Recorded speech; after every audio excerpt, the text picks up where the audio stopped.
Hey all, welcome to Motoramblings. I'm Patrick. Today I'm going to be working around the Suzuki VStrom. Very muddy from a ride that I took yesterday that I did not record hardly anything because of the nasty weather. So you want to go first? I can film you? I can film you going through. Come on, man. Okay, then you pass me. Okay.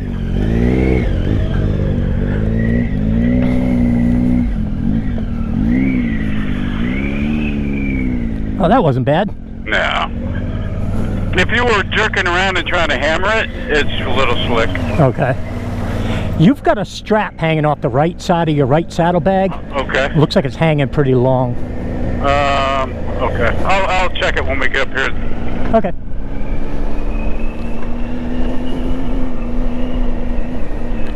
Good, I can film you crawling up the rough stuff.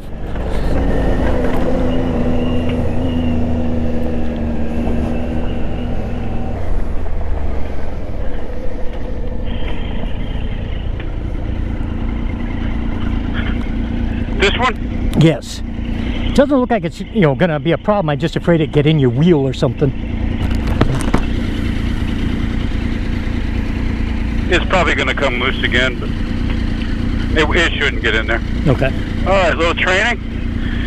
Oh man, I always feel like I'm gonna tip the bike over on myself.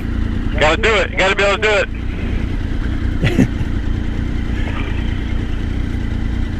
Yeah. The bike was so stable, but yet when I do it, I just feel like I'm tipping it over on myself. You gotta drive your knee into the bike, lean across the bike, so you're not putting too much weight on the kickstand. Okay. And you're not pulling it towards you. So that's why you get your knee into the bike and go across. A technique that I probably am never going to master because I just have this fear of pulling the bike over on myself. Yeah, you shouldn't do that. I wouldn't. If you do it and you load the kickstand too much and you get too far forward, you can roll it off. Mm-hmm. Well, go ahead. All right.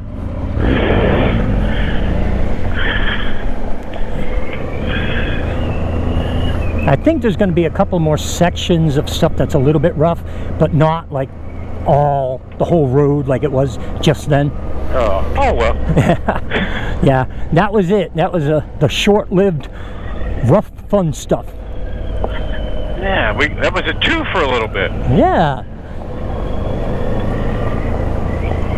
And we'll have little short sections of 2s on the rest of the road. I've been out here quite a bit. I've seen one bear one time. No kidding. Yeah. Yeah, I've never been on this road. Oh, you'll like this then. Yeah, this is great. I love it. Yeah. Thanks for asking. Oh, no problem. This is eventually it's gonna turn to pavement, but it's a fun little ride. Okay. And then we can loop over to some more dirt roads and work our way over toward Max Patch. All right. A little rough here. Not bad, but rocky. Awesome.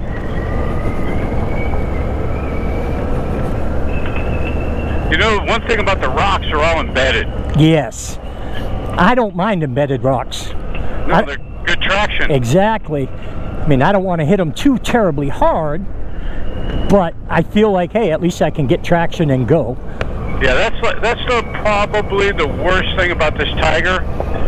The suspension is not the stiffest, and I don't think the travel is quite enough. I've bottomed it out several times. Okay.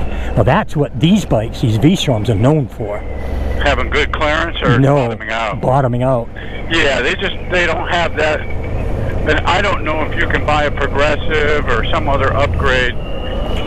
From what I understand, you can, but of course, that's a whole lot of money. Yeah. And I just, even going back to like getting a dual sport, I just don't do it enough. Yeah, got you. To warrant putting that kind of money into it. I think you're out here quite a lot. I am, but it's this. Yeah. This isn't bad. The V-Strom's built for this. Right. I'm not compressing the suspension every time I go out. I'm not, beating the hell out of it on the rocks because I'm just not that guy. I'm too old for that. Well, and you don't want to have to rebuild your motorcycle after every ride. Right. You know, and you've got to ride it back home on the pavement. So yes. You know, it's one thing if you've got a single-purpose bike that you're putting in the back of your truck and taking up here. Mm-hmm. And then you can just beat the daylights out of it. Beat the daylights out of it if you want. See how fast you can go, if you can get air, you know, and all that. But when you're riding this bike, tomorrow you're going to have your wife on the back doing 70 on the on the highway. Right. You know, I am fortunate I have 2 bikes, but I only have 2 bikes. I don't want to be out destroying one of them. Exactly. And you don't want to take the Goldwing every time either, you know? No. I love getting this out on the twisties, even if I never hit dirt. Yes, because I agree. It's so light and flickable. Oh, we got mud now. Oh, yeah? Yeah. Awesome. Tigers don't like mud. We're going to go through the mud puddle just to see what it's like. Okay. Tigers don't like water either, but hey. You apparently had no problem. Wow. Debris on the right where I'm at. It was actually pretty solid bottom, actually. Oh, good. So this is why, you see that creek to the right of us, this is why I want to learn a little bit more about fly fishing in North Carolina. Okay. Because you always end up next to a stream. Right, but are these streams stocked? Well, not only that, but are they, I mean, they're so super shallow that... you can catch small fish. Okay. And the water's cold, which is important. Yep. Oh, there's a little stream that we're going to come up to. I'll pull you, we'll go into the, like a little parking lot right on the stream, and you can check it out, because I bet you'll think that that would be awesome for fly fishing. It's a little wider, I assume a little deeper, very clear, I assume very cold. That's the key. There's also, we're going to come up upon it, you know, eventually, a campground right up here. Oh. You know, it's got one of those campgrounds like the green fly toilets. Yes. But it's right on the stream. So, rides like this are wonderful practice for, you know, overnight, first ride, you know, just get your off-road training, your whole thing, camping, packing. Yep. Get your dirt legs under you. Yeah, absolutely. Yeah. Fortunately, I have done enough of it that it didn't take me very long today to get my dirt legs. But yeah, the first time out in here, after having, you know, not been out here in a while, I'm a hell of a lot slower.